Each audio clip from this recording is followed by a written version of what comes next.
Mga katrops, welcome back ulit sa aking channel, Sports React PH. At ngayon nga ay pag-uusapan natin ang balitang nagkakaproblema na naman nga po sa injury, ang New Orleans Pelicans.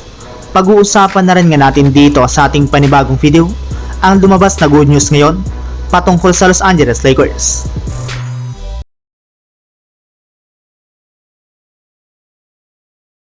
Sa umpisa pa lang nga po mga katrops ng season ay injury na nga po talagang sumira ng todo sa buong kupunan ng New Orleans Pelicans na siyang rason bakit maaga silang bumagsak sa pinakaibaba ng standings ng Western Conference.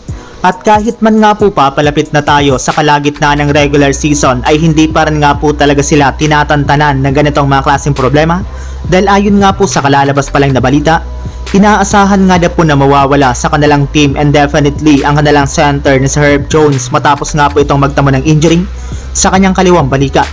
Maliban na rin nga po dyan ay napilitan rin naman nga po ang Pelicans na suspindihin ang kanilang superstar na si Zion Williamson matapos nga po silang paghintay nito ng matagal sa kanilang flight.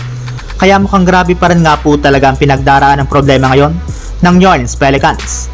Mabuti na lang mga katrops at hindi para naman nga po sumusuko dito ang lahat ng kanilang mga natitirang manlalaro.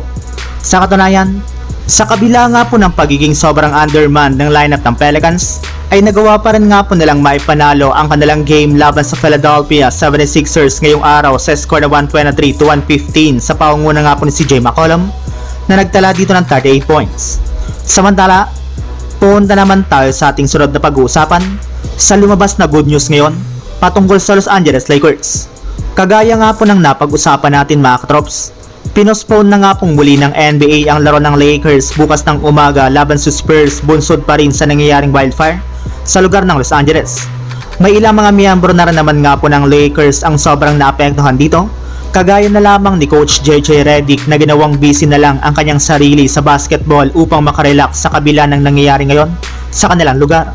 At ayon nga po sa ibinulgar na balita ng NBA, maliban nga po sa unang dalawang game ng Lakers na pinospone nila ng mga nagdaang araw, ay posible nga po na masundan pa ito at mag-postpone pa sila ng ilang mga laro sa mga susunod na araw. Kaya mukhang marami-raming games nga po ang mare-reschedule sa Lakers which is hindi maganda para sa kanilang momentum and standings. Ngunit ayon nga po kay Kendrick Perkins, isa rin naman nga na po itong good news para sa kanilang mga players. Gayong bukod nga po sa makakapagpahinga ang kanilang mga pangangatawan at makaka-recover sila sa kanilang mga natamong injury, ay hindi rin naman nga po maapektuhan ng nangyaring trahedya ang kanilang mga laro lalo pat hindi nga po maganda ang mental health ngayon ng kanilang mga manlalaro. Kaya tama lang naman nga na po ang ginawang pagsususpindi ng liga sa mga laro ng Los Angeles Lakers at maging Los Angeles Clippers. So yun lang mga katrops, ang handog kong story ngayong araw.